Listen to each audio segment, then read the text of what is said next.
Boa noite, meus queridos, bem-vindos, bem-vinda, Lili, bem-vindos todos, já nos falamos. Então, desapego, o João lançou esse tema, né? Desapego, uma prática possível ou só mais uma ferramenta mental? Muito bom. Então, a gente vai direto no cerne, né? Quando a gente fala do apego, né? E em contrapartida, né? A contraparte, o desapego. E aí foi, na verdade, o,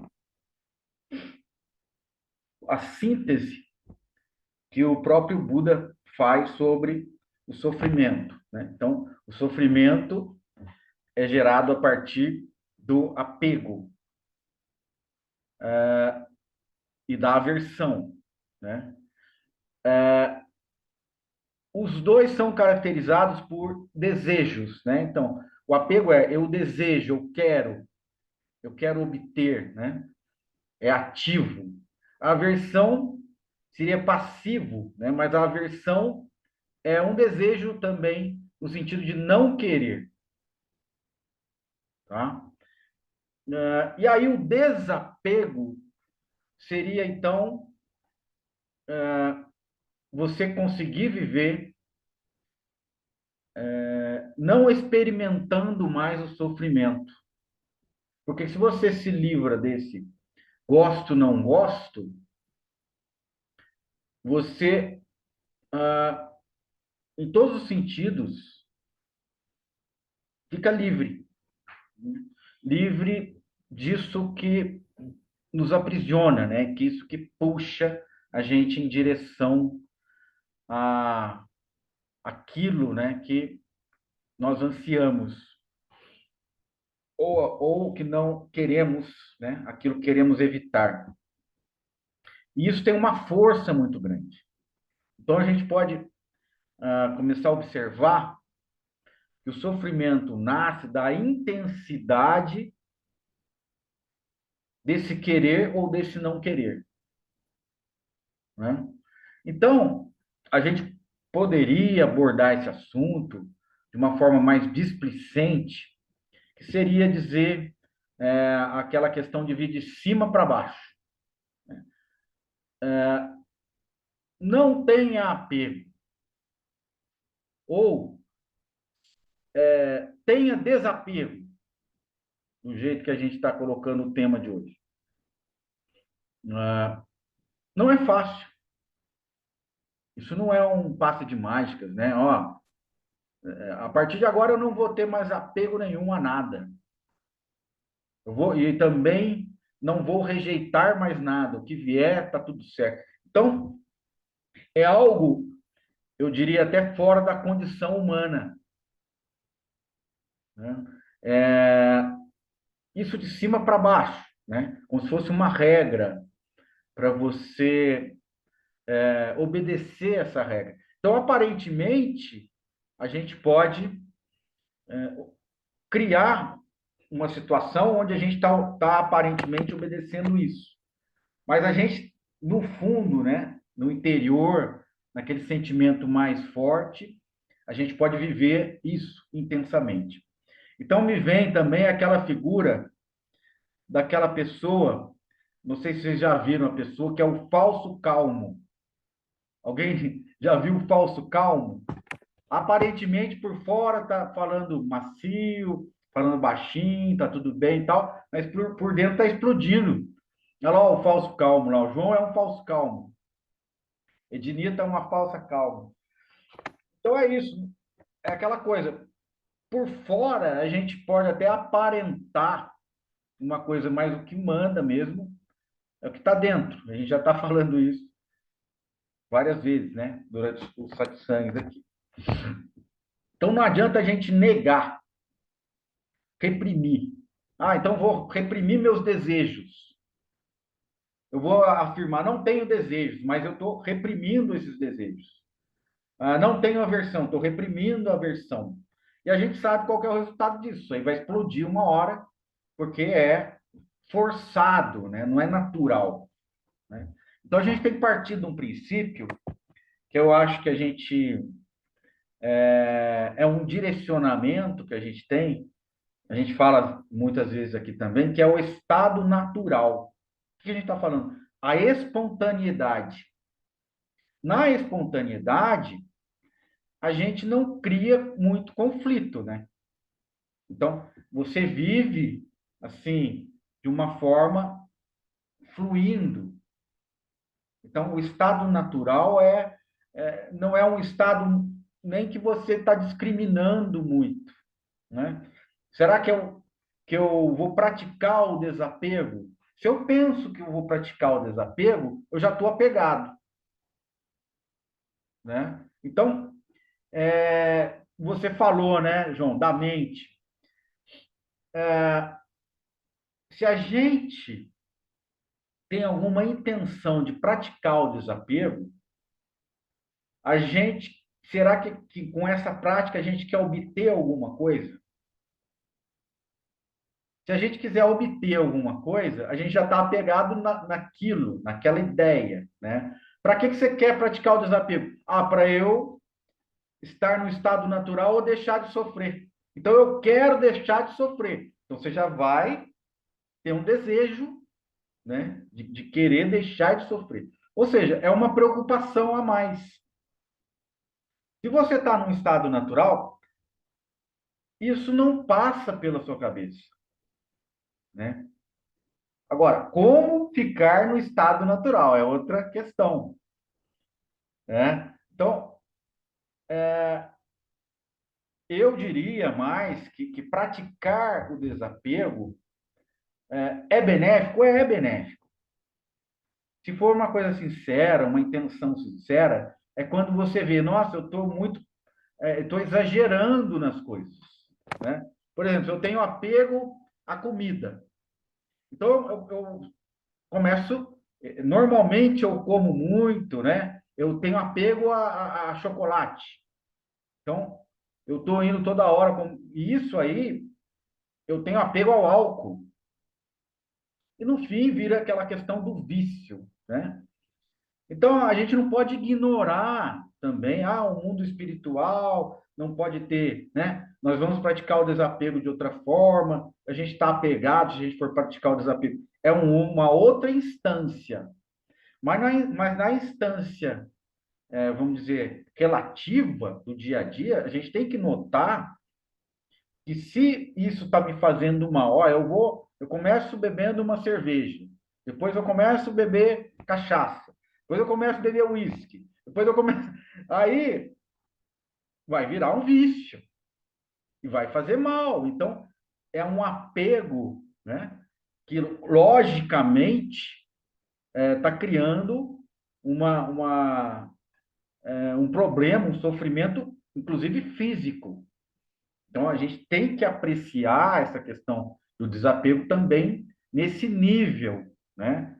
Ou eu estou com muita ansiedade, então eu vou começar a comer, né? E começo a comer muito sem mesmo prestar atenção nisso. E de repente eu me dou conta, nossa, estou engordando, estou comendo muito rápido. Mas por quê? Estou ansioso. Então, a questão é combater a ansiedade e verificar os sintomas da ansiedade. Não comer muito, exagerar em muitas coisas, ou falar muito, ou falar pouco, né? Isso tudo a gente observando, né? Ah, é um hábito salutar. Então, por quê? Inclusive, a gente tem que falar de Buda no outro sentido, que é o caminho do meio, né? Então, vamos até citar como é que Buda chegou nessa concepção do caminho do meio. Vocês sabem como é que é? Como é que foi a história do Buda? Na verdade, ele ainda não tinha atingido, né, o despertar, mas ele saiu do palácio, renunciou àquela vida de luxo, ele era um príncipe, né, Siddhartha, e ele abandonou o palácio e foi viver o outro extremo. Então, ele estava num extremo de luxo e foi viver um extremo dos sadhus, que era a penitência, o sacrifício, ficar em jejum muito tempo, meditar muito tempo. Ou seja, ele foi para um lado mais, do outro lado, é, radicalmente. Então ele não estava no caminho do meio, né? Então ele saiu do luxo e foi para precariedade total. E aí ele estava muito fraco e ele estava meditando, já estava muito tempo sem comer, jejum, muito tempo, então ele sentiu, né, aquela fraqueza, ele sentiu que ia morrer naquele momento. E aí passou uma balsa, que ele estava meditando do lado de um rio. Aí passou uma balsa e tinha um professor de música dando aula para uma criança. E aí, sabe aquela cítara da Índia? Vocês conhecem? A cítara. Ele falou assim, o professor falou assim, se você esticar muito a corda da cítara, estoura. E se você deixar a corda muito folgada, não toca. Então, com essas palavras, muito solta, né? A corda muito solta, ela não toca, a cítara não toca. Então, essas palavras caíram ali para o Buda, né, naquele momento, como um verdadeiro despertar. Então, naquele momento, ele entendeu, né? Eu não posso nem ir para um extremo, nem para o outro. Então, ele levantou daquela posição que ele estava e caminhou, abandonou os ascetas. Os ascetas não gostaram, né? Acharam que ele tinha desistido por fraqueza, tal, mas não, ele entendeu, porque ele declara assim: após ouvir, né, essa declaração do professor, ele falou: o meu caminho é o do meio. Então, eu acho que é muito salutar e é muito terapêutico, né, inclusive, a gente adotar essa postura, né? O caminho do meio eu vou entender que eu tenho desejos, eu vou entender que eu tenho aversões, eu não vou abafar isso, eu não vou na minha condição humana, né? Eu vou aceitar essa condição humana e não vou reprimir esses desejos, não vou reprimir essas aversões, né? Eu sei que elas existem, mas também sei que elas não podem me dominar. Então eu não vou para os extremos. Então eu vou pelo caminho do meio, eu vou evitando até quando eu puder, quando aí a minha visão vai clareando, né? Isso, Leide, o equilíbrio, né? Porque veja bem que coisa mais perfeita essa explicação, né? Se eu apertar muito a corda do instrumento, ela estoura. E se eu deixar solta, ele não toca. Ele tem que ter a afinação perfeita. Então, o equilíbrio é a afinação perfeita. Nem muito esticada e nem muito solta. Então, esse caminho do meio, né? Ele vai se aperfeiçoando cada vez mais. Porque quando você entra num caminho do meio inicialmente, aquilo não é bem o meio, entende? Você está sendo puxada para o outro lado, mas como você percebeu que aquilo está fazendo mal, você começou a colocar mais da outra dose, né? Mais do outro extremo. Buda saiu do luxo e foi para a precariedade total. E entendeu que nem era o luxo e nem a precariedade total. Mas aí ele foi para o meio. Tem uma coisa muito sutil aí nesse meio. O que está sendo falado, né? O que a gente está transmitindo agora? Não polaridade. Você não está caindo para nenhum extremo, nenhum polo, né? E esse meio que você chega, né, que você vai equilibrando, como você falou, né, Leide? É como o equilibrista na corda. Vocês já viram no circo, né? O equilibrista fica na corda. O que que ele faz para se equilibrar? Ele abre os braços, vai para um lado e vai para o outro. Vai para um lado, vai para o outro, até chegar no ponto onde o equilíbrio acontece. Então, o que que a gente pode tirar de lição dessa experiência prática? Para você chegar no caminho do meio, vai haver oscilações. Uma hora você vai estar mais para cá, outra hora mais para lá, mas você está consciente dessas oscilações e você está buscando o meio, né? Esse meio, durante um certo tempo, vai ser mais largo. Depois eu explico, vou explicando. Se vocês tiverem dúvida, vamos conversando aqui. Ele vai ser mais largo até ele chegar num ponto que ele vai ser o fio da navalha. Vocês já viram a navalha? Sabe o que é o fio da navalha? Sabe, gente? Então vamos lá. Eu estou andando num caminho, numa estrada, onde cabem duas pessoas. Dos dois lados é um abismo. Os dois lados são abismos. De repente a estrada vai ficando mais estreita, mais estreita, mais estreita.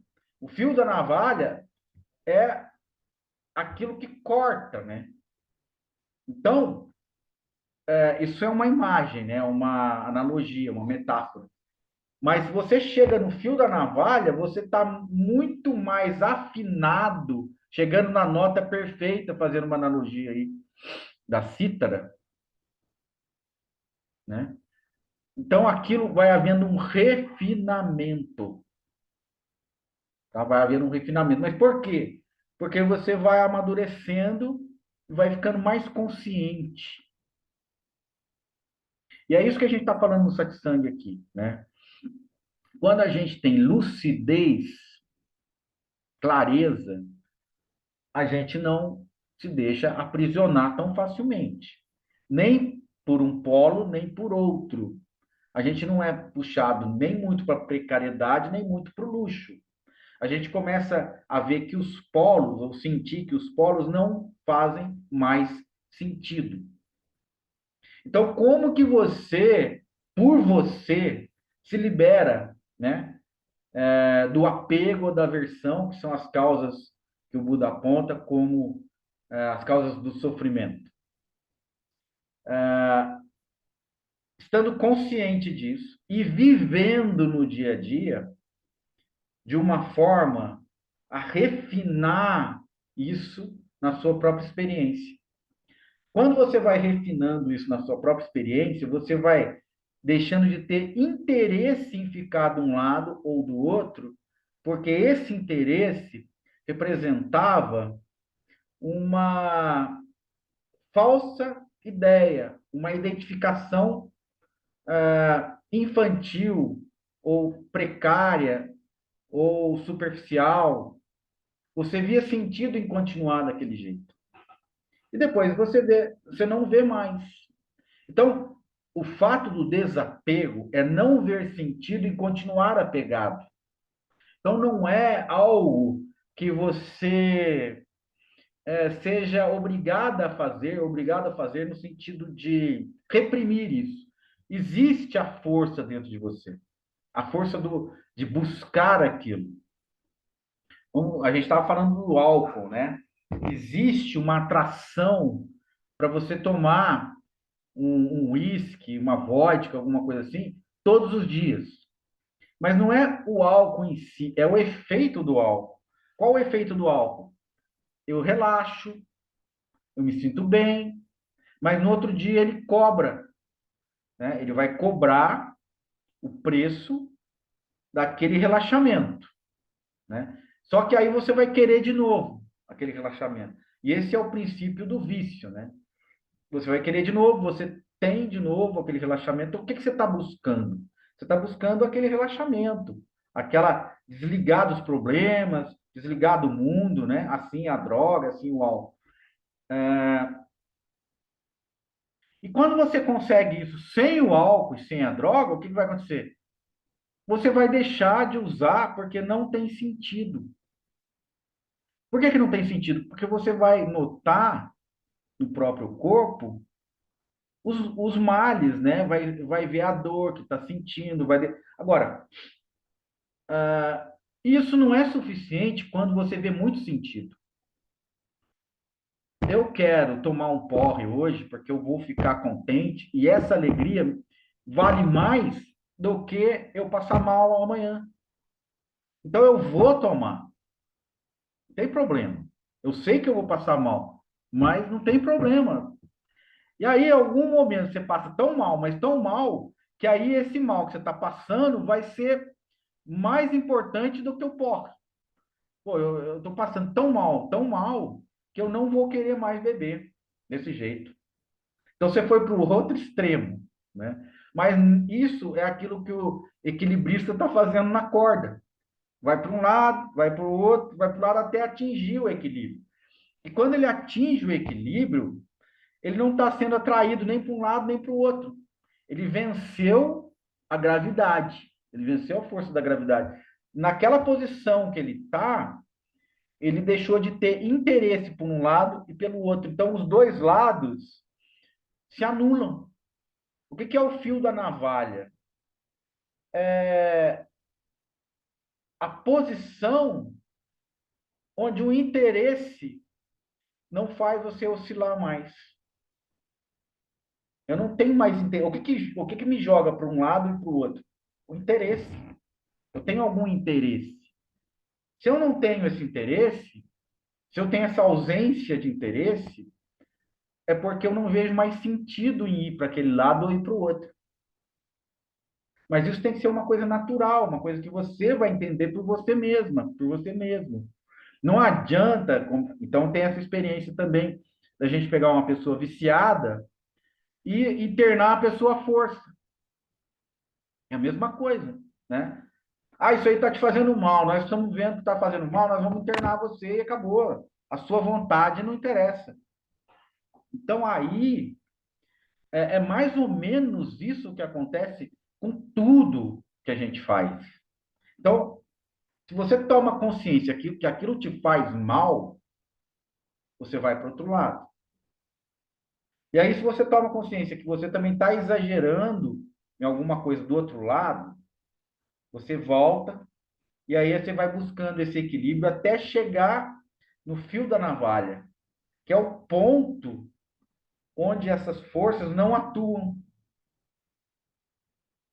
né? Então a gente está dando o exemplo do equilibrista, né? No momento em que ele fica totalmente equilibrado, a força da gravidade para de atuar naquele ponto, né? Porque o equilíbrio foi encontrado. Agora, isso é uma prática? É uma prática de observação de como as coisas estão em andamento na sua vida, né? O que que me puxa? O que que me puxa para um lado, o que que me puxa para o outro? Que é aquele exemplo do barco à deriva, né? Não tem direção, as ondas, aquilo que fica no sabor das ondas. As ondas jogam para lá, joga para cá, joga para lá. E o que que a gente tem falado no Sete Sangue? Jogue a âncora. Então a âncora, ela vai fixar. Você não vai ser puxado nem para lá nem para cá. Então a âncora faz essa fixação. E o que que seria essa âncora? Eu tenho visto, né? A gente tem ouvido sempre ensinamentos, né? No Advaita, fazendo uma desidentificação com o corpo. Por quê? Então, sempre a gente vê, você não é o corpo, né? Sempre a gente, você é a consciência. Então, existe aí também uma intenção terapêutica. Quando você se desidentifica do corpo, na verdade, você está se desidentificando da morte. Porque o maior medo, né, ou aquilo que te puxa, aquilo que você não quer, aquilo que você tem aversão, você deseja que não aconteça, É a morte. Porque é uma coisa que a gente desconhece, a gente não sabe como é, não sabe se dói, não sabe se não dói, não sabe para onde que vai, não sabe se vai para algum lugar, né? É o desconhecido. Então, esse desconhecido nos assusta. E como é uma maneira terapêutica de exercitar uma cura desse medo, eliminando aquilo que vai morrer, eliminando a forma. Então, você não é o corpo, não se identifique com a forma desaparece. Então, é mais ou menos algo que você ensina para criança, né? Você está ensinando uma coisa para criança. Então, é a forma dos mestres abordarem, né? Você não é o corpo, mas não adianta você ouvir que você não é o corpo e não sentir que você não é o corpo. Porque se você falar, intelectualmente, por que você não é o corpo? Porque eu estou percebendo o corpo, eu estou vendo o corpo, né? Então, o corpo está fora de mim. Isso é o quê? É uma sentença, é uma conclusão racional. Racional, mas não é uma conclusão que você possa experienciar diretamente. A princípio, não. Né? Você não é o corpo, tá? Então, você dá um pontapé num prego, não vai doer? E aí a sua identificação com o corpo está ali, né? Ednita, isso é perigoso. Eu levei ao pé da letra e me olhava no espelho e não me reconhecia. E fiquei bem acabada mesmo, exatamente. Né? Então, estou dizendo essa outra contraparte. Se a gente leva, Ednita, radicalmente para um extremo, né? Isso aí não vai fazer bem, vai dar problema. Se você leva para o outro, eu sou o corpo, eu só sou o corpo, né? E só o corpo que existe, também vai dar problema. E aí é aquela coisa do equilibrista, né? Vai para um lado, vai para o outro, vai para um lado, vai para o outro. E de repente, perde o sentido você afirmar ou deixar de afirmar. Eu sou o corpo, eu não sou o corpo. Isso passa a ser irrelevante. Mas eu entendo que no início, os mestres estão querendo diminuir esse apego ao corpo, porque eles estão presumindo que todo mundo está apegado ao corpo. Mas tem que haver um certo apego ao corpo, porque senão, né, você vai deitar, não vai comer, não vai se lavar, não vai fazer mais nada, né? Ah, então eu não sou o corpo, vou jogar esse corpo aí, qualquer buraco aí. Então aí que a gente tem que ver a importância do caminho do meio, né? A importância do caminho do meio é se equilibrando nessa corda, né? Sabendo dosar. Eu não sou o corpo, parece muito assim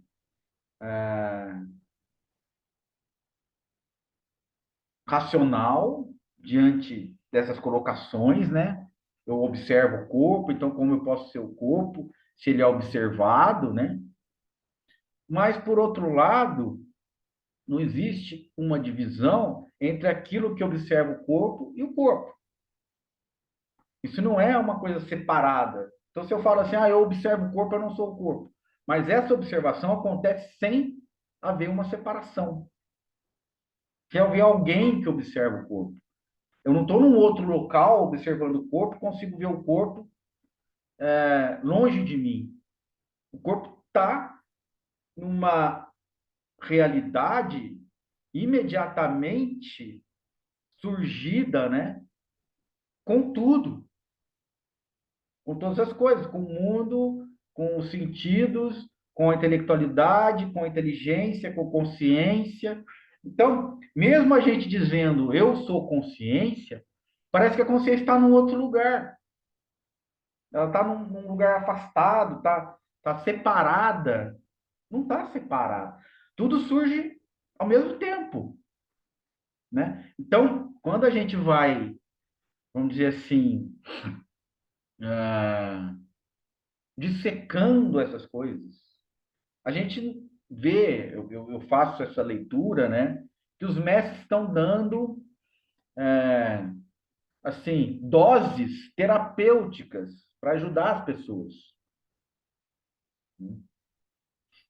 Para fazer que esse apego seja menor, né? Para que haja um descolamento do próprio medo, né? Porque o medo é gerado a partir do momento eu vou morrer. Quem sou eu? Eu sou o corpo.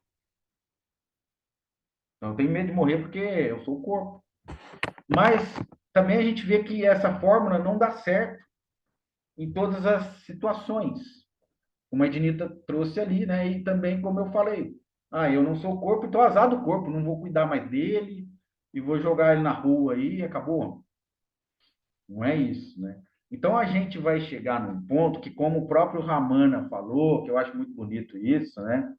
Aquela questão do Atma Vichara, de ficar se interrogando quem sou eu, quem sou eu, quem sou eu. Isso não, você não vai chegar numa resposta até o momento em que o questionador desaparece. A resposta não vai ser respondida, né? Então, quando o questionador desaparece, isso basta. Isso basta. O questionador desapareceu, o que que ficou? O silêncio, né? Mas enquanto a gente precisa, a gente não tem essa noção imediata, né? É o quê? É terapêutico. Eu estou usando essa palavra ultimamente, porque é um caminho de cura. Cura do quê? Da ignorância. A gente não sabe como é, né? Então, a partir daí, a gente pode colocar também, fazer uma analogia com criança. Quando a gente era criança, ou quando você vê uma criança, você vê como que a criança sofre por besteira, porque ela não sabe como é que é, né? Ou seja, ela ignora como é. Então, a criança vai deitar, ela acha que tem um monstro, daqui a pouco, né? Um monstro embaixo da cama, que vai agarrar, que vai fazer não sei o quê, que vai trucidar. Então, esse terror que ela tem é real. Mas não tem nenhum monstro embaixo da cama. Ou no escuro, né? Ou você vê a criança está com um brinquedo e vem outra criança, toma aquele brinquedo, acabou o mundo para ela, ela cai no chão, grita, esperneia, né? Então, essas reações, elas são próprias de uma atitude infantil, né? Mas no sentido de também não ter a maturidade de conhecer a realidade das coisas. Se deixar ser agarrado por essa emoção intensa que surge quando há uma conclusão, né? De repente tão imediata que nem passa pelo intelecto. Você se vê totalmente desamparado ou desamparada sem aquele brinquedo na mão. Aquele brinquedo na mão era tudo que eu estava, era o meu mundo, né? Você segurou, a criança segura um brinquedo e olha aquele brinquedo e brinca ali, ela criou um mundo entre ela e o brinquedo. Então não existe mais nada, só existe ela e o brinquedo. Se alguém vem e arranca esse brinquedo, o mundo acabou. É o fim do mundo. Eu fiz isso com você, é o fim do mundo. Mas, por outro lado, é terapêutico porque ela tem que aprender que aquilo não é um mundo. Aquilo não é entre ela e o brinquedo. Aquele mundo não existe. O mundo é mais amplo. E aí, se você está concentrado em uma coisa só, você não vai olhar para mais nada. Então, levanta a cabeça, olha, tem um mundo aqui. Tira o brinquedo da mão e olha o que está acontecendo aí. Não é só o brinquedo, não é só o relacionamento que você tem, né? Não é só seu emprego, não é só sua dor, não é só seu drama, não é só a sua história. Tem mais coisa, tem muito mais coisa. As coisas são muito mais amplas, né? Então, quando a gente vai amadurecendo, que eu gosto muito da palavra, né? Maturidade, você vai vendo que não é assim. Então, chorar quando alguém pega alguma coisa da sua mão, perde o sentido, né? Perde o sentido. Por quê? Porque você não está criando mais um universo todo em cima daquela relação entre você e o brinquedo, entre você e a sua conta bancária, entre você e a pessoa que você ama, entre você e seus filhos, né? Então essas relações elas vão se arrastando durante a vida, elas vão se arrastando e a gente vai se relacionando com tudo dessa forma, né? É como a criança e seu brinquedo, a criança e seu brinquedo. Eu e as minhas coisas, eu e o meu mundo, eu e o meu mundo.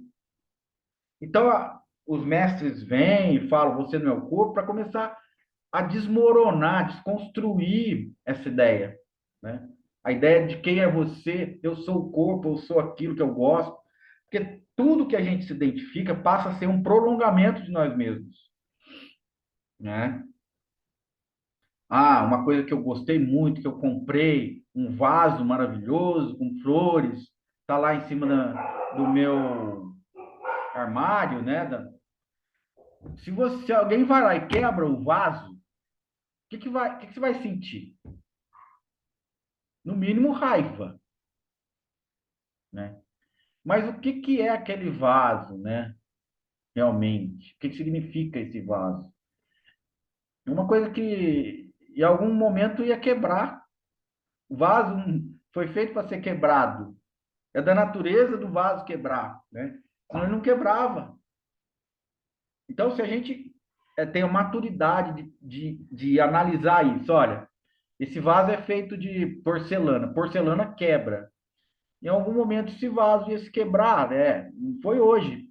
Podia ser mais para frente ou podia ser antes dele estar aqui em casa. Isso é uma dose de sanidade, uma dose terapêutica que vai evitar o quê? O sofrimento. Porque você ficando com raiva, você vai sofrer, você vai ficar com dor de estômago, você vai ficar pensando toda hora no vaso quebrado, né?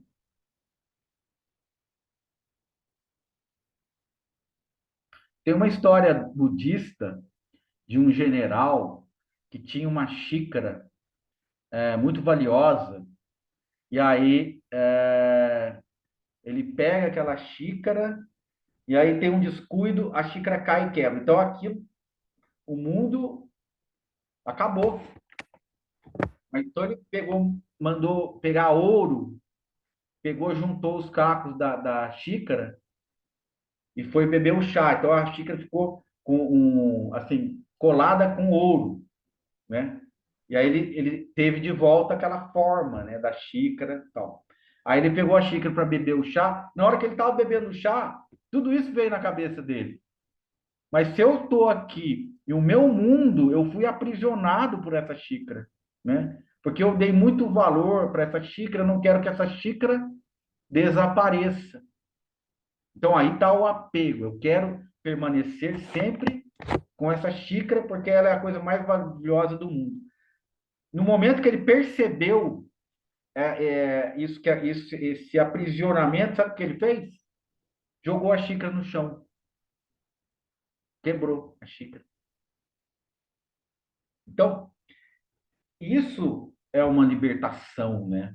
Isso é aquilo, é a natureza. Então, quando o budismo fala da impermanência, né? É para a gente saber a natureza de tudo que aparece é desaparecer. Aparece, a gente não sabe por quê, e desaparece, a gente não sabe por quê. Então, é algo natural. E isso você só pode colocar em prática se você tiver madura ou maduro, né? Uma criança não entende isso. Uma criança vai sofrer muito quando um brinquedo é tirado da mão dela. Porque uma criança não consegue conceber que o mundo dela acabe em um segundo. Mas ela logo se apega em uma outra coisa. O mundo dela é reconstruído a partir de um outro brinquedo, de uma outra atração, né?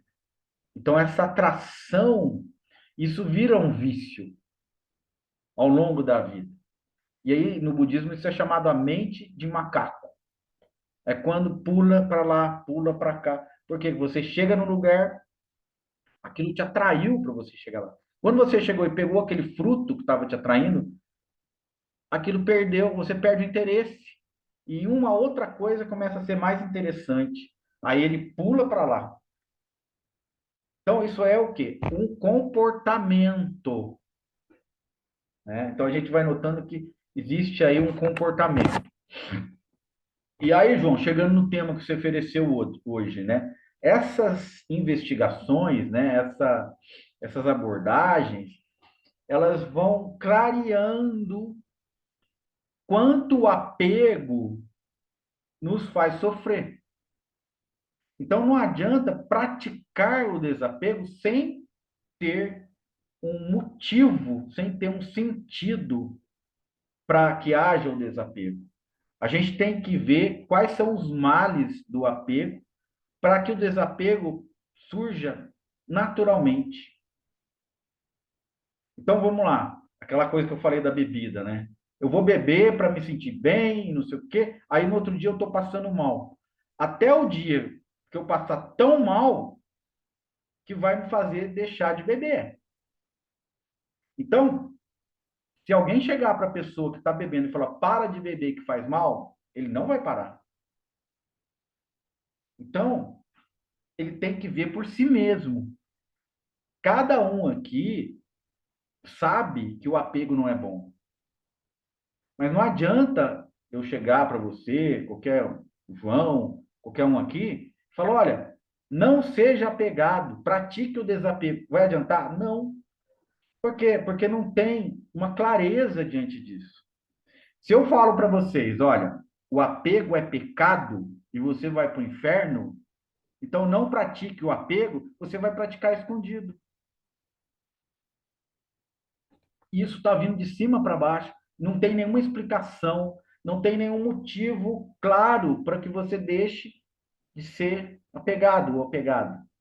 Mas se a gente começa a clarear, olha, a natureza de tudo é assim, tudo que aparece, desaparece, tudo que se une, se separa, tudo é assim, a forma. Aí você vai se revoltar primeiro, você vai achar que a vida não tem importância nenhuma, você pode até ficar indiferente um tempo, mas daí você vai, o que que é isso? Você vai para o outro extremo, que é o equilibrista na corda. Daí você vai para o outro extremo. Aí você, se você continuar nesse extremo, você vai cair. Se você for aí para o outro lado e buscando o equilíbrio, né? Você vai ver sentido na vida. A vida é assim, mas vale a pena, porque os momentos que a gente está usufruindo, que a gente está, né, sentindo a vitalidade acontecendo, né? A gente está junto com as pessoas, a gente está sentindo o amor, a gente está sentindo. Então a vida vale a pena. A gente foi para o outro lado. Então, até como o Fernando Pessoa diz, né? No Alberto Caeiro, né? Só de ouvir o vento já vale a pena ter vivido. Então, que clareza é essa? Algo muito, assim, imperceptível, né? Quem está preocupado em ouvir o vento? Mas, de repente, aquela sensibilidade de Fernando Pessoa, quando o vento passa aqui no ouvido, e ele vê aquele sussurro, né? Aquele sopro no ouvido, aquilo toca a alma. Mas por quê? Porque ele está exposto, ele está sensível a isso. Então, aquilo fez sentido. Quando o Buda ouviu, né? Olha, se você esticar muito a corda, estoura. Se você deixar solta, não toca. Para gente, para qualquer pessoa, não podia ser uma aula de música. O que, que tem a ver isso? Nada.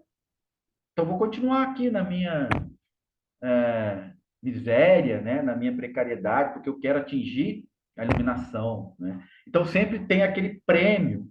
Você vai passar pelo inferno, mas aí você vai atingir o céu. Então, você está buscando um prêmio. E aí a gente volta naquilo, né?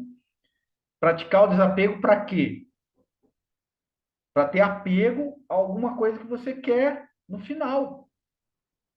né? Ou seja, eu vou me purificar para ser digna ou digno dos eleitos que estão lá usufruindo daquele paraíso. Eu quero entrar no paraíso.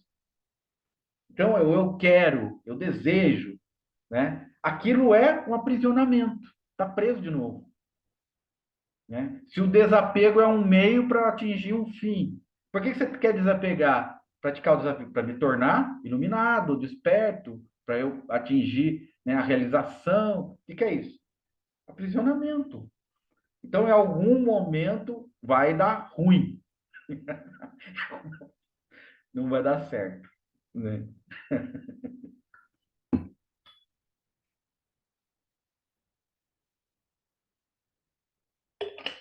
É isso, meus queridos. Mas a gente vai, né? Se equilibrando na corda. Vai notando, vai amadurecendo, vai vendo que certas coisas que tinham importância antes não têm mais importância hoje. Então, isso é a maturidade, né? É a maturidade. O próprio Mário Quintana, né? Ele tem uma poesia que ele fala da Lili e do vovô, né? A Lili e o vovô, os seus desejos não duram mais do que 5 minutos, porque eles querem o quê? A sopa fumegante. Então, eles estão sentados na mesa esperando a sopa fumegante. Em 5 minutos chegou, chegou, pronto, acabou. Né? Então, não é um desejo assim muito ah, complexo, né? Então, as coisas vão ficando mais simples. A Lili, que é criança, ainda tem esse desejo simples, mas aí ela vai passar pela vida e vai ter começar a ficar complexo, né? Vai passar pelos desejos complexos. E o vovô abandonou os desejos complexos e aí voltou para a simplicidade, né? É como se fosse uma infância novamente. Só que é uma infância madura, uma infância experiente, que ele deu aquela volta e aí ele também abandona, né? Essa maturidade ela vai abandonando. A criança, a Lili ali, não tem nada, não tem nenhum apego, porque ela não teve ainda um tempo para se apegar. O vovô já se apegou e já deixou os apegos, então ele está na mesmo nível, né? E aí é uma liberação natural. Não há nada de cima para baixo, não é um pecado, não é uma ameaça, né? Não é uma ameaça, não é uma faca na garganta, né? Porque aí desse jeito não serve para nada, não faz sentido. Vou seguir aqui, porque aqui é o caminho dos eleitos, daqueles que estão salvos, né? Nesse sentido. Salvos, aqueles que vão para o paraíso, aqueles, né? Então, aquele julgamento final, vamos dizer assim, né? Você vai para o céu, mas aqueles que você ama, para o inferno. Não quero para o céu. Não vou para o outro lado. Então, não faz sentido, né? Você ser salvo ou salva e aqueles que você ama não. Ou o mundo, né? Ou a própria humanidade, né? A humanidade vai ser condenada, mas você é um espírito evoluído, né? Você é um espírito de luz, etc. E aí você pode ir lá para o planeta Z, que daí lá é ser um novo lar. Aqui, você, né? Aqueles que não conseguiram passar na prova, tiraram zero, vão ser esmagados, né? Pelo demônio, sei lá o quê. Então, aí é uma atitude do Bodhisattva, né? É aquele que tem a intenção de ajudar, porque ele tem a compaixão. Mas o que é essa compaixão? A compaixão é que ele se vê no outro. Não é porque ele sente pena do outro, né? Ah, esse aqui é menos que eu vou dar um prato de comida para ele e vou me sentir bem, vou ficar com a minha consciência tranquila, porque eu fiz minha parte, entre aspas. Isso não é o Bodhisattva. O Bodhisattva é eu, o meu irmão, eu tô ali sofrendo, né? Ele vê esse eu expandido nas pessoas que estão sofrendo. Então, o sofrimento passa a ser dele. Eu sofro diretamente. Então, eu quero resolver aquele problema dele, porque é comigo, a coisa é comigo, né? E isso acontece com pessoas muito íntimas de vocês, nós, né? Nós todos. Você sente como se fosse com você. Só que o Bodhisattva expandiu isso para toda a humanidade. Não só para a humanidade, como para todos os seres, né? Todos os seres sencientes, todos os seres que vivem, né? Então ele se vê na vida. E se a vida ali, naquela representação, naquela forma, sofre, eu vou fazer tudo para que essa mesma vida que eu sou não sofra mais. E como que eu vou fazer isso? Usando meios hábeis. Como que são os meios hábeis? Eu não posso chegar num viciado em droga ou álcool, internar ele de uma forma coerciva, né? Não posso obrigar ele. Porque não vai ali passar um tempo, depois vai sair e fazer a mesma coisa. Eu tenho que mostrar para ele, até ele entender que isso aí vai fazer muito mal para ele, que ele vai se destruir, né? Eu tenho que usar meios hábeis. Vocês lembram da casa incendiada? Daquela sutra, da casa incendiada? Leide, daqui a pouco eu chego aí, tá? Só vou contar esse sutra para não perder. Ah, eu contei aqui um dia, não sei se vocês estavam. Tinha uma casa incendiada com muitas pessoas dentro. E as pessoas não notavam que a casa estava pegando fogo, né? E aí passou um bodhisattva para fora da casa e viu as pessoas e chegou na janela e falou: sai daí que está pegando fogo! Sai daí que essa casa está pegando fogo! E as pessoas não notavam o que elas faziam. Olhavam para lá, para cá e perguntavam para o bodhisattva: ó, oh, vai chover? Vai chover ou vai fazer sol? Como é que tá o tempo aí? Tava nem aí, para cá tá pegando fogo, vocês vão morrer tudo, né? Aí o Bodhisattva, né? Entendeu que eles não entendiam que a casa estava pegando fogo, que eles ignoravam que a casa estava pegando fogo. Então eles eram ignorantes. E eles estavam lá na casa porque eles não queriam sair da casa, que ali estava bom, tal, mas estava pegando fogo. E aí o Bodhisattva trouxe, que é na Índia, né? Bois enfeitados, carros de bois, carros de elefantes, todos enfeitados, para passar na porta da casa. E aí o pessoal começou a olhar, nossa, que maravilha, não sei o quê. E eles foram atraídos para fora da casa. Então, isso é um meio hábil. Olha que elefante enfeitado, bonito, olha que diferente, olha que coisa bonita. Eles saíram de lá e foram salvos, né? A casa acabou de pegar fogo, eles não. Agora, é a questão do quê? De atrair o ignorante, vamos dizer assim, porque ele não está vendo a ignorância dele. Ele não está percebendo, assim como nesse sutra, né, da casa incendiada. Então, ele tem que perceber. Agora, até ele perceber, a casa já queimou com ele dentro. Então, vamos usar um meio hábil, vamos trazer alguma coisa que vai atrair ele para fora. Então, isso é muito sábio também, né? E aí, essa é bonito porque é muito didático. Isso a gente tem que usar quando a pessoa não aceita. Por que a pessoa não aceita? Porque ela não acha que está acontecendo aquilo. Ela nega. Não, você está louco? Eu não estou fazendo nada de errado. Eu estou vivendo muito bem, né? Ou a pessoa que está com compulsão de comer muito. Não, eu como normal. Está engordando, está ficando perigoso, né? ela não vê, e ela acha ruim. Se você falar, não, você está comendo muito, está ficando gordo ou gordo, o que ela vai fazer? Ela vai desfazer a amizade com você. Nossa, você está me pondo defeito que eu não tenho, que não sei o quê. Então, aí que é o meio hábil é trabalhar de uma outra forma, né? A forma do Bodhisattva. Leide, vamos lá. Deve ser, por isso a citação. Eu prefiro ser essa metamorfose ambulante do que ter aquela velha opinião formada sobre tudo, porque todo dia eu vou me tornando diferente. Exatamente, você não é rígida, né?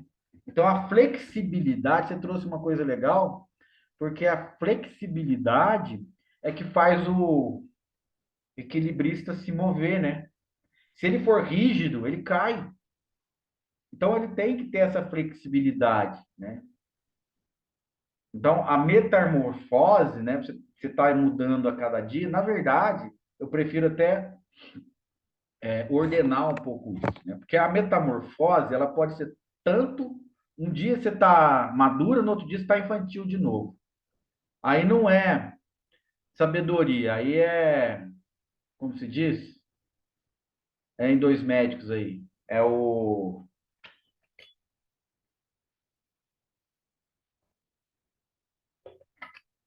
como é que chama? Ciclotímico, né? Mas aí tem outro nome mais grave, como é que é?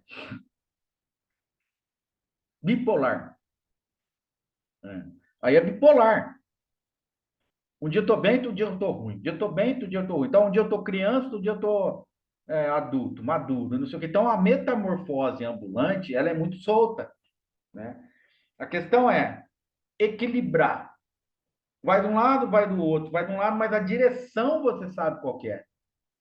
Então, não é simplesmente ficar mudando todo o tempo. Você pode mudar para pior, você pode mudar para melhor, para pior de novo, para melhor, né? Um dia eu bebo, eu fico sem beber um ano, depois eu bebo de novo. Aí eu vi, né? Então não é assim, não é essa metamorfose aí. A questão é, o equilibrista em cima da corda, ele sabe o que ele quer, ele sabe para onde ele quer chegar. Qual é o objetivo do equilibrista? Permanecer equilibrado no meio da corda. Então ele está explorando um lado, explorando o outro, não para ficar assim para sempre. Ele vai atingir o meio, o caminho do meio. Então, o objetivo é o caminho do meio. Não é ficar desequilibrando para um lado e do outro para sempre. Ok? Esclarecido. Diga, Leide. Ô Maurício, boa noite a todos aí. Quando eu falo da metamorfose, eu acho que eu estou querendo dizer assim, as circunstâncias, as emoções, essa maturidade que a gente vai criando todos os dias, né? Com tudo que vai acontecendo, com tudo que a gente vai aprendendo, e até essa consciência, né? Essa estabilidade de consciência, de clareza, vai tornando cada um diferente dia a dia, entende? É nesse sentido, Não, eu porque entendi o sentido, Leide, mas é importante fazer essa colocação, né? Que a hum, metamorfose por si mesma, né? Por exemplo, eu sei até que você não quis dizer isso, aí está esclarecendo. Mas se a gente sim. deixar solto, sem falar o que eu estou falando, a interpretação pode ser que a metamorfose ambulante, como está na música, né, do Raul Seixas, Sim, ela não tem um direcionamento, né? Sendo que aqui a gente está colocando um direcionamento. Ela não tem um direcionamento porque, um dia eu estou muito legal, outro dia eu não estou bem, aí eu estou legal, no outro não estou bem, e daí não tem um direcionamento. O um direcionamento. foco, Oi? um foco, né? Algo, Vamos até trazer assim. Mas, quando o equilibrista entra na corda, ele quer permanecer na corda e atravessar, né, aquele espaço. Para isso, ele tem que manter o equilíbrio. Mantendo o equilíbrio, ele tem que ser flexível. Ele tem que saber dosar, tanto de um lado quanto do outro. Tanto de um lado quanto do outro. E quando ele se mantém ereto, né, em cima da corda, e por aquele tempo ele encontrou o equilíbrio, ele permanece ali. Foi o que o Buda fez, né? Ele buscou o caminho no meio Na hora que ele encontra o caminho do meio, ele permanece ele permanece no meio. Isso é importante saber. Ele permanece no Aham. meio, ele não vai Ô, mais para o Maurício, extremo. Oi.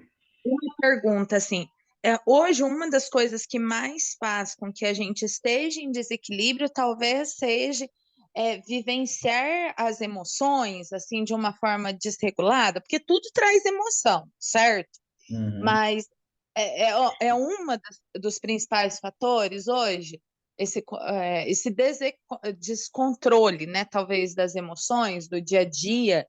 Eu gosto sempre de tentar ficar pensando na minha prática, entendeu? Sim. É uma das principais coisas que me levam ao desequilíbrio, né? Aham. Olha, Essa vivência das emoções. pelo que eu Por estou exemplo, falando, a emoção é uma consequência, tá? Uma consequência de uma identificação, de um, de algo que você está sendo puxada, né? uhum, Então, a emoção é natural. A gente não tem como reprimir o que a gente sente, né? Por isso que eu estou dizendo, não é de cima para baixo, tá? Por exemplo, você uhum, sentiu uma atração pelo seu marido, né? sim, Depois você foi namorar com seu marido, né? Depois você sentiu, né? Vai sentindo. Se eu venho e falo que tudo que você está sentindo aí é pecado, ok? Ou seja, sim. você não deveria sentir, ou que isso está errado, que isso não é da sua natureza, você está indo contra Deus fazendo isso, né? Aí vai dar um nó na sua cabeça. Por quê? Porque tudo que você está sentindo é natural, ele está vindo né? Do que está acontecendo, do próprio corpo, né? Isso Uhum. faz parte da natureza. É como um vaso de porcelana um dia quebra. Não tem como ele ser um vaso de porcelana para sempre, né? São coisas que a gente tem que entender. Então, a gente entendendo é mais fácil do que eu chegar para você e falar, não faça, isso está errado, isso é pecado, você vai para o inferno, exemplo, né? Então, isso eu estou querendo impor para você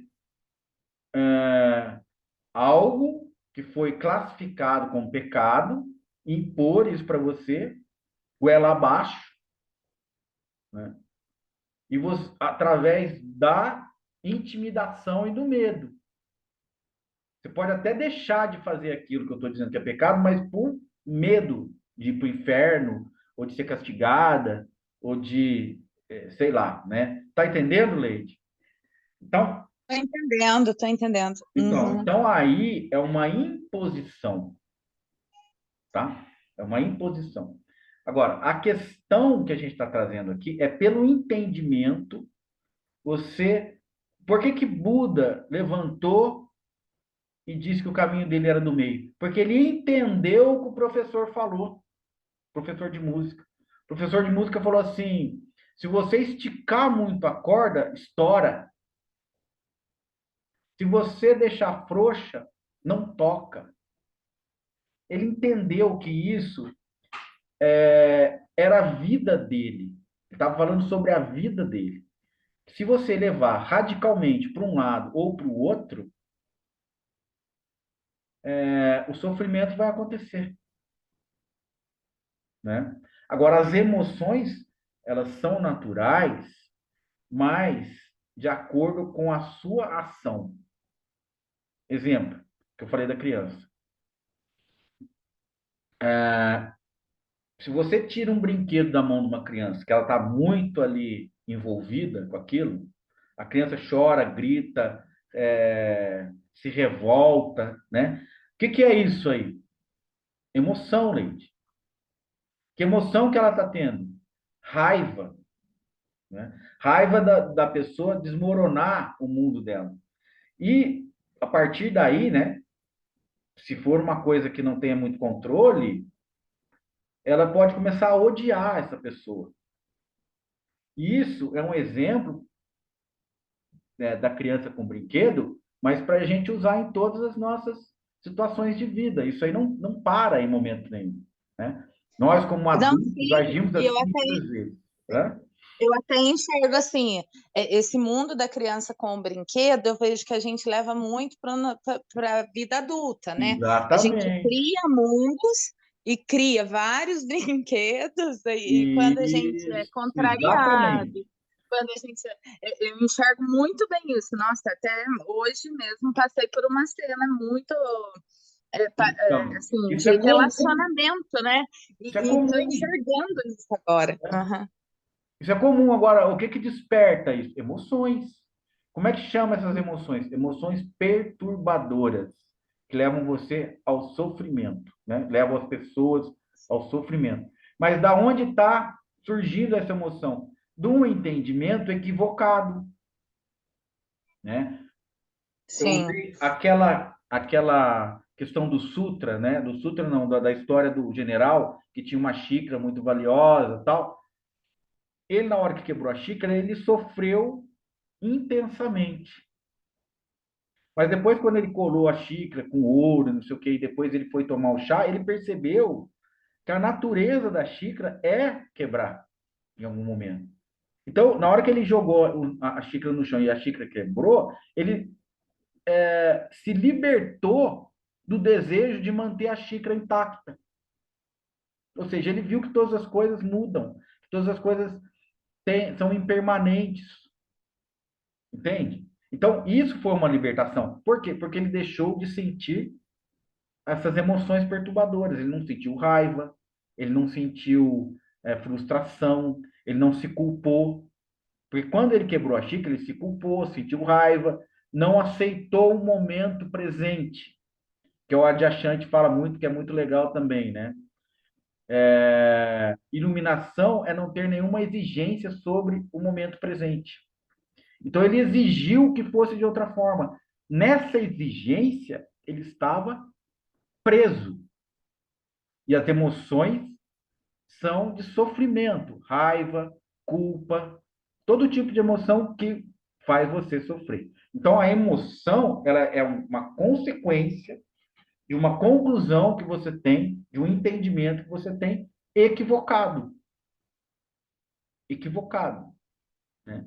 Até, né, um refinamento, né, até um alto grau de refinamento, aonde quando morrer uma pessoa, você entender que isso é natural, você não se espantar com isso, né? Estou dizendo até todas as situações, circunstâncias da vida são como essa xícara quebrando. Você quebrar uma xícara de porcelana e uma pessoa morrer, é você aceitar que acontece isso, que a porcelana é algo que quebra e que pessoas, corpos, estão sujeitos à morte, estão sujeitos à doença. Então, quando você começa a ver isso com naturalidade, não que você vai se tornar uma pessoa indiferente ou fria, porque existe a compaixão, existe o acolhimento, existe amor, mas também existe entendimento que as coisas são dessa forma. E que as coisas saem do meu controle, né, ô Maurício? As Daquela coisas coisa não saem dos seus controles, elas nunca não estiveram no seu estão controle. no meu controle, né? Aham. Nunca estiveram. Elas não estão, não. Elas nunca estiveram. Isso é algo que É. você imagina. Você está imaginando que em algum momento alguma coisa esteve sob o seu controle. E não esteve, e não estará. Hum. Porque a gente tem uma certa pausa, né, durante a vida, que é como se fosse um avião. De repente o avião está voando super tranquilo. Aí vem uma turbulência, aí você vai falar: opa, que é isso aqui? Não era para acontecer isso. É, é normal. Aí vem um avião, né? E dá uma turbulência muito forte, o avião cai. Ué, mas não era para acontecer isso. Ué, você está voando, pode cair. Tanto que o povo vai lá e fala: ó, se cair, o seu assento vai virar um negócio para, né, uma boia, e vai cair máscara, e vai. Todo voo tem isso. E a gente não liga. É bom até não ligar mesmo, né? Mas é algo que pode acontecer, né? Pode, né?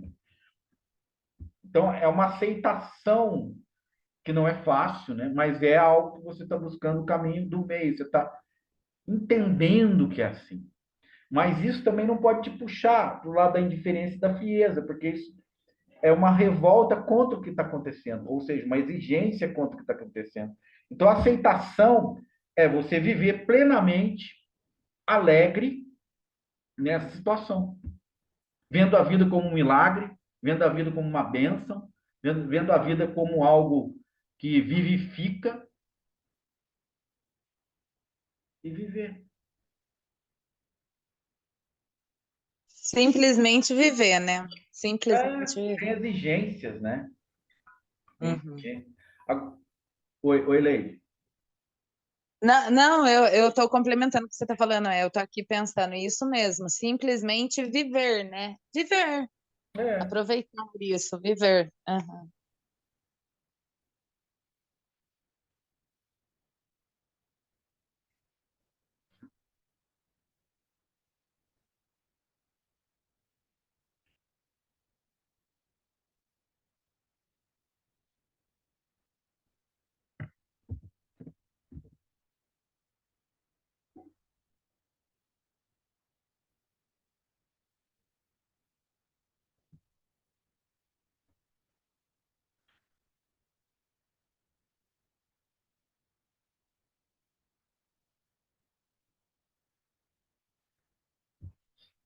Vamos lá aqui, ó. A Lili falou: como fazemos com a criança que está num sofrimento? Como fazemos, né?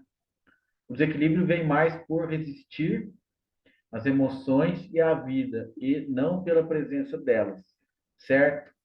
Porque aí será apego à falta delas. Vamos na primeira, Lili. Como fazemos com a criança que está num sofrimento? É uma pergunta ou é uma afirmação?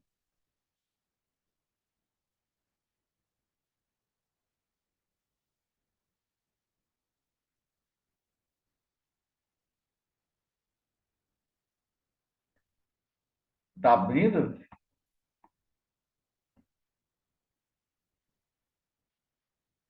Você tá sem microfone?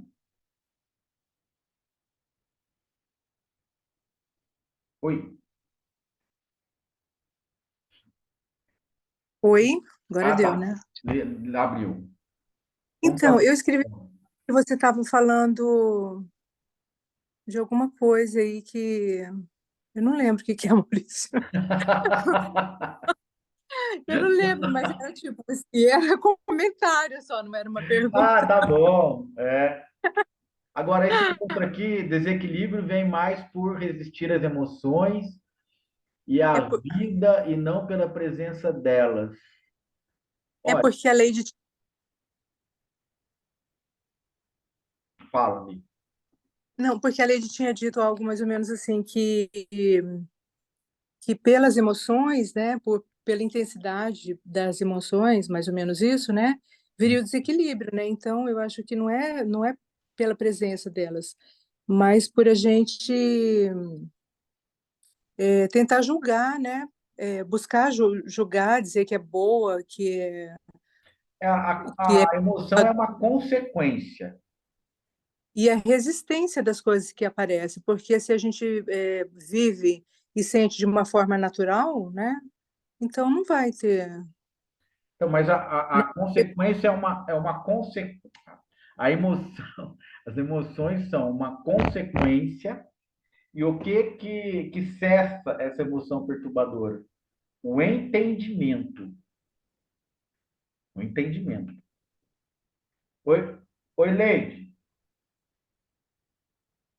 Leide, tá aí? Tô assim, eu apertei, eu ativei o microfone, desculpa, eu tô Não, ouvindo a não, eu quero Lili. falar. Eu tô chamando você mesmo. Eu estou chamando você. Peraí. Você. Oi, oi, tô aqui, Então, desculpa. vamos lá. A que você trouxe, né? A Lili está falando assim, que para a gente se livrar dessas emoções perturbadoras, é isso que você falou, Lili? Tem que haver uma outra emoção Não? Não, eu quis dizer assim, que não são as emoções que levam o sofrimento, e sim a resistência às emoções e às coisas que acontecem. Então, É que eu havia perguntado, Maurício, se você achava que eram as emoções a grande causa Ah, é isso. do sofrimento, entendeu? tá. Dentro das Mesmo, situações, né, Eu Lilian? vou Foi isso, contar. né? É. mesmo. Aham, é. Eu vou contar para vocês um negócio que vai clarear muito. Eu assim espero, né? A emoção, ela é uma consequência de um entendimento, de um julgamento. Dizer que a emoção é perturbadora é uma visão associada a um julgamento. É isso aí, Lili. É isso aqui. A emoção perturbadora que te faz sofrer, ela surge porque você obteve ou concluiu que aquilo era uma realidade, que aquilo é verdade. Daí você começa a sofrer. Aí vem raiva, né? Vamos na criança. A criança está lá com um brinquedo. O mundo dela, Ednita, acabou de fazer o quê? O que você acabou de fazer, Ednita?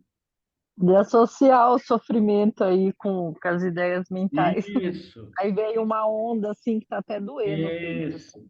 Aí vem, mas como que nasceu isso? Você fez, passou pela Associei. sua cabeça, você concluiu, nossa, isso é uma sacanagem que fizeram comigo. Sim, foi mais ou menos isso. É. Então aí é sempre assim, aí vem a raiva depois. Você concluiu que isso era uma sacanagem, que isso você foi injustiçada, etc. Vem a raiva, né? Vem a emoção a partir do entendimento. Então, a partir do entendimento. Isso realmente aconteceu comigo. Aí vem como é que fala? O rebote, né? O efeito rebote, a consequência. E aí eu vou contar para vocês um exemplo, uma história, né? Que ela exemplifica, ilustra muito bem isso. Tinha um mestre zen chamado Hakuin. E aí foi um samurai foi fazer uma pergunta para esse mestre. Alguém sabe essa história? Mestre Hakuin. Esse era um mestre muito famoso, tinha muito conhecimento, muita sabedoria. E esse samurai, vocês sabem, né? Que é o guerreiro, né? Um guerreiro da era medieval, né? Japonesa. Então, eles têm, assim, muita coisa ligada à honra, né? Eles dão a vida, eles não têm medo de lutar, eles são super disciplinados. É uma casta, né? Vamos dizer assim, de guerreiros, samurais. Vocês se lembram, né? O samurai tem todo uma armadura, aquela espada, né? Em forma assim meio curva, né? Vocês lembram disso? Então vamos lá. O samurai foi até o mestre Zen, ajoelhou humildemente, né? E disse que queria fazer uma pergunta para ele. O mestre falou: pode fazer a pergunta. Ele falou assim: qual é a porta do inferno e qual é a porta do paraíso? Sabe, Nita? Qual é a porta do inferno? Sabe, Lili? Aí, no momento que ele falou isso, o mestre Cacunha falou para ele assim: como você ousa se apresentar a mim vestido dessa forma ridícula? Você parece um vagabundo. Você parece uma pessoa que não merece nenhum respeito. Para mim, você é um palhaço. O sangue do samurai subiu, esquentou. O samurai não conseguiu se controlar. Por quê? Porque o samurai tem muita coisa de orgulho, de honra, né? De ser um grande guerreiro, né? Então, o mestre Hakuin humilhou o samurai. E aí, diante dessa situação, o samurai empunhou a espada para cortar a cabeça do mestre. Aí ele pegou, o mestre viu que ele pegou, empunhou a espada e ia rapidamente sacar a espada e cortar a cabeça do mestre. Aí na hora que ele pegou, empunhou a espada e ia puxar, o mestre falou para ele assim: esta é a porta do inferno. Aí naquele momento ele caiu a ficha, parou. Aí sabe o que ele fez? Pegou a espada e lentamente colocou na bainha de novo. Na hora que ele colocou a espada na bainha, o mestre falou: esta é a porta do paraíso. Entendeu? Caiu a ficha. Então, como que ele se livra do sofrimento? Através do entendimento, da maturidade, né? Então, ele entendeu que o mestre não estava humilhando, ele estava ensinando, né? E aí ele está dizendo o que é a porta do inferno e do paraíso? São as emoções. Porque se você está em paz, você está no paraíso. Se você está perturbado, com raiva, com ódio, você está no inferno. Então, o inferno e o paraíso não é um local, não são locais geográficos. Eles são o estado de espírito. Não é? Outra história, né? Um Buda, né? Estava caminhando e, de repente, ele notou que estava no inferno. Aí ele falou assim, nossa, aqui é o inferno, né? Tem esses demônios aí, tem... Ah, vou convidar eles para meditar. Aí eles conversou lá, os demônios sentaram, começaram a meditar com o Buda, né? E aí os demônios foram ao Nirvana. Então essa história chama Buda foi ao inferno e os demônios ao Nirvana.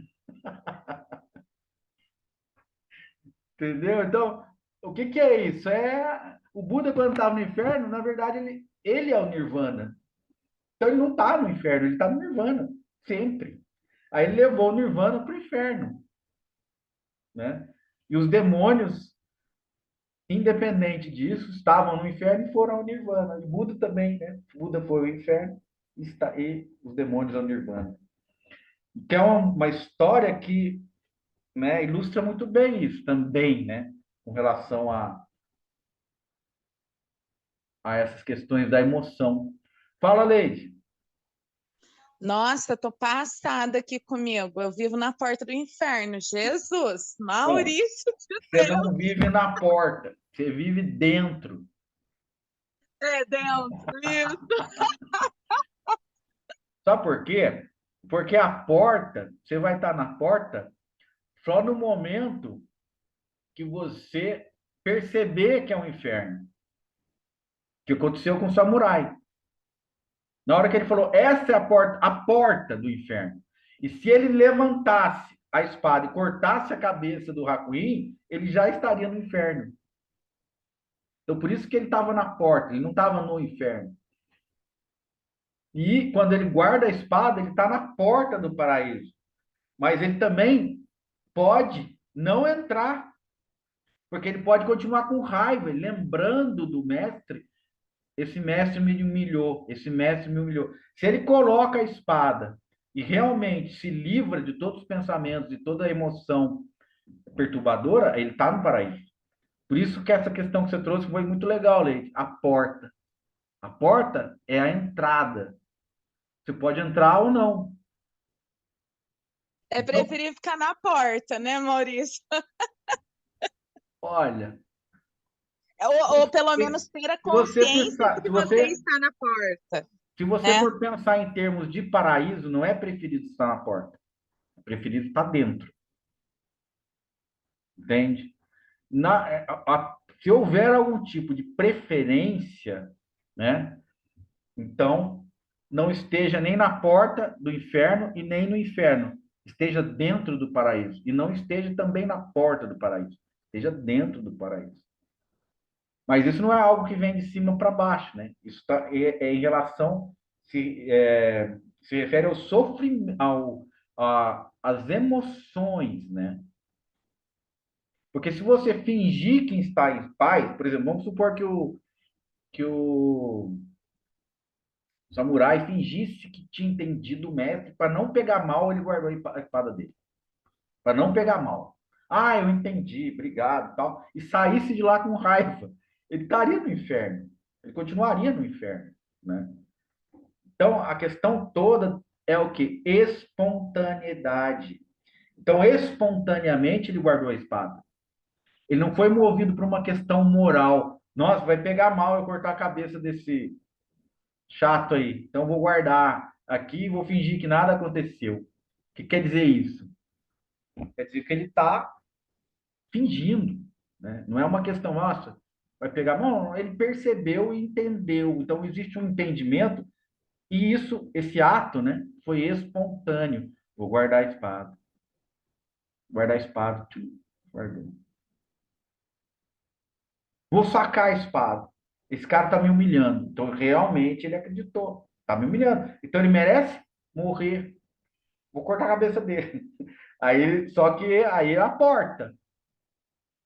Não, vou guardar. Ah, por quê? Porque eu entendi agora que essa é a resposta para a minha pergunta. Então, isso traz claramente, né, muito esclarecedor. E aí eu faço a pergunta para vocês: onde vocês estão? Onde vocês estão vivendo? Na porta do paraíso, na porta do céu, ou no paraíso, ou na porta do inferno, ou no inferno, né? Então, essa é uma escolha de vocês? Às vezes não. Às vezes você nunca viu a possibilidade de existir um paraíso, de existir uma porta para o paraíso. Às vezes não. Às vezes você acha que o inferno é a única coisa que pode existir. Ou a porta do inferno é a única coisa que você pode assistir. E aí você fica na porta, Leite. Você fica na porta do inferno e não sai de lá, sendo tentada toda hora a entrar. Esse é o problema. E aí a vida da gente fica uma vida miserável. Você não é capaz de usufruir dessa vida, né? E usufruir da vida é aceitar a vida, sem nenhuma exigência sobre aquele momento. Isso não deveria estar acontecendo. Se você exige isso, já está no inferno.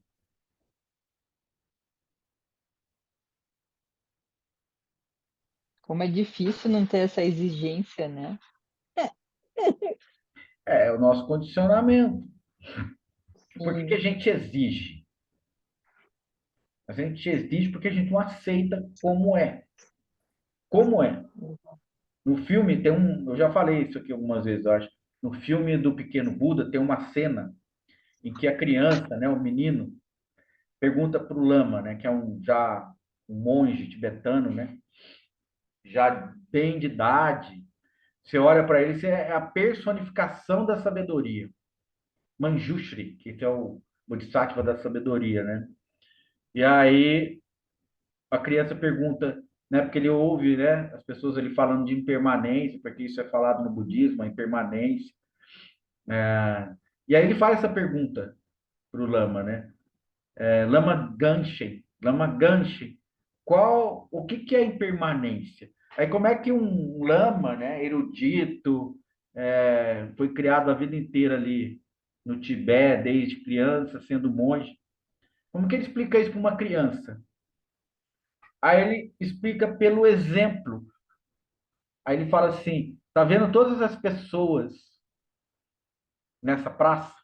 Aí era em Katmandu, aí tem uma estupa que tem uns olhos assim, né, de Buda. E aí a câmera começa a passar na praça lotado de gente. Aí a criança fala assim: sim, estou vendo todos.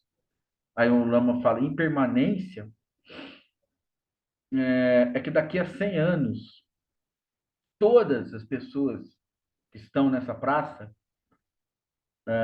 estarão mortas. Todas.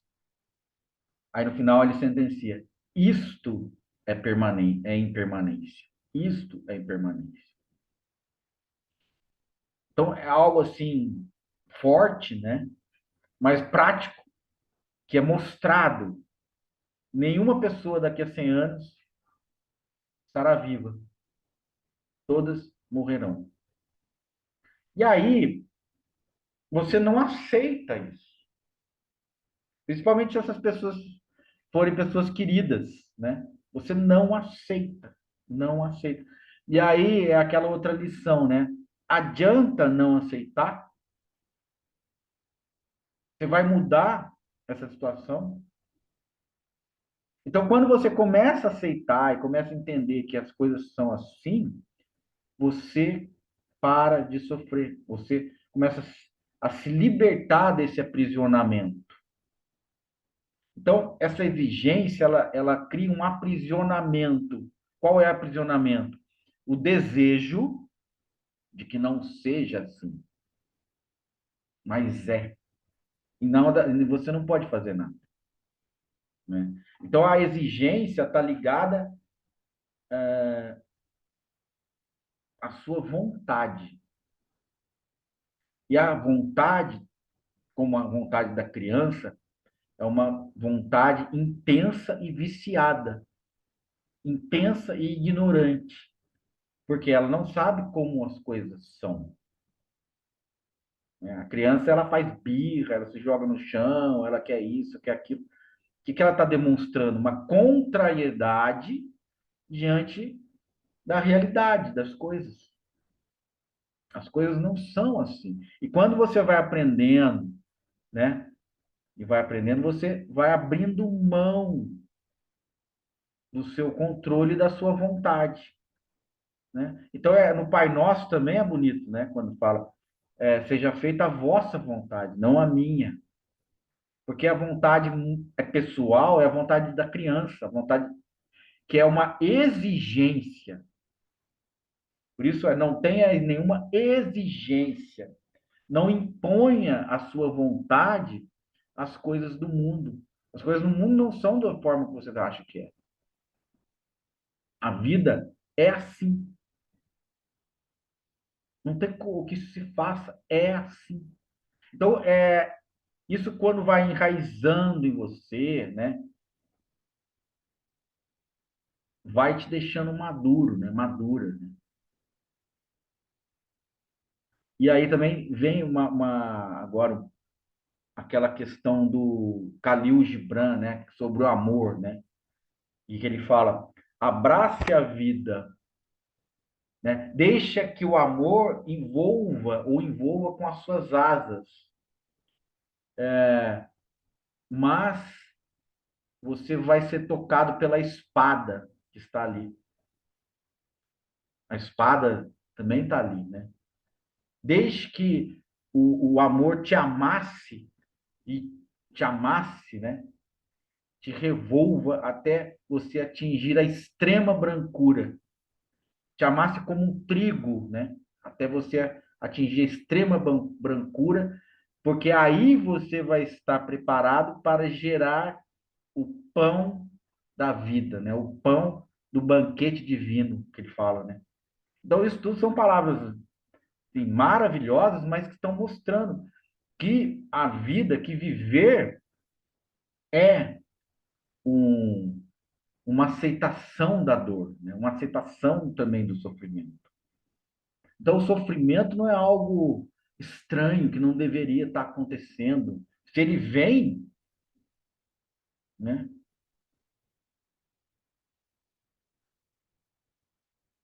O amor é benigno, o amor é sofredor. Paulo fala isso também, né? Que às vezes não tem muito sentido, agora nesse momento tem sentido. O amor é benigno, o amor é sofredor. Ou seja, ele não repudia o sofrimento. E aí, gente, também na questão da morte, da perda, da impermanência que a gente está dizendo, daqui 100 anos todas as pessoas daqui estarão mortas, né? Então, mas isso não é algo para não ser sentido. Então, viva o luto, viva a perda, né? Mas dentro do caminho do meio. Se a dor te visita, reconheça que essa dor te amadurece, te faz crescer. Ela é o amor te amassando como um trigo e levando você à extrema brancura. Olha que coisa maravilhosa. Levando você à extrema brancura. Para que você se transforme no pão do banquete divino. No alimento do banquete divino. Então, gente, isso aí é uma frequência amorosa, extremamente bela, né? É belíssimo, né? Então, e se a gente for sensível a isso, a gente vai vivendo isso, a gente está vivendo isso. É coisa fantástica, né? Um ser humano ser capaz de reproduzir, através de palavras, algo tão grandioso, né? Tão grandioso. Então, a vida é grandiosa. Ah, mas a vida termina. Mas é grandiosa. Uma sinfonia termina, mas é grandiosa. Um quadro maravilhoso, um dia se acaba, um dia, mas é grandioso. Então, as expressões humanas, as expressões do mundo, tudo é uma grandiosidade, né? Tudo se manifesta assim. Então, não vamos nos decepcionar, né? Nos frustrar, não vamos nos frustrar. Vamos aceitar o banquete divino. Nós fazemos parte do banquete divino.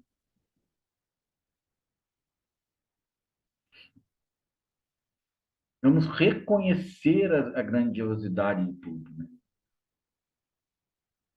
A beleza do surgimento de tudo e também do desaparecimento de tudo, né? Porque também São Francisco fala sobre isso. Depois ele acrescentou no Cântico das Criaturas, né? Ele louvava a Deus através do irmão Sol, irmã Lua, água, irmão Fogo, a irmã, a nossa querida irmã, a Mãe Terra. Isso eu acho muito lindo, cara. Porque ele reconhece a maternidade na Mãe Terra, né? Mas também reconhece a fraternidade, porque são manifestações, né? Do inconcebível, vamos falar assim, que seria Deus, que é Deus, né? Manifestação do inconcebível. E aí ele, no final, quando ele estava sofrendo muito, 40 e poucos anos que ele faleceu, né? Quando no final, o maior sofrimento dele, ele coloca mais um item, né? Mais uma expressão que representa a grandiosidade de Deus, né? Que ele fala, então, louvado seja Altíssimo Onipotente, ó bom Senhor, pela nossa irmã, a morte física, a morte corporal, né? Da qual nenhum ser humano irá escapar. Então, ele está louvando a Deus pela morte. O que é isso? É um reconhecimento de que é assim, né? E aí o que a gente deve procurar fazer? Celebrar. Então, o que ele fez? O cântico da criatura, né? São Francisco está celebrando a água, celebrando a lua, celebrando tudo que a natureza, né, está expressando, né, como algo divino. Tudo é divino. A morte é divina. A terra é divina, que nos sustenta e governa, né? Aquela nossa irmã, a mãe terra, que nos sustenta e governa. Então, quando ele coloca assim dessa forma, também vem aquela humildade. Humildade. Nós somos criaturas sustentadas pela terra. E aí, curiosamente, né, a sincronicidade vem cada passo que você der, sinta que seus pés estão beijando a terra. coisa linda. Cada passo que você der, que seja um beijo na terra. Thich Nhat Hanh, né? Fala isso como monge budista. E São Francisco fala isso, né? Então, veja, aí tudo é uma só voz, né? Uma única manifestação. E o sentimento deve ser o sentimento da beleza, né? O sentimento da entrega.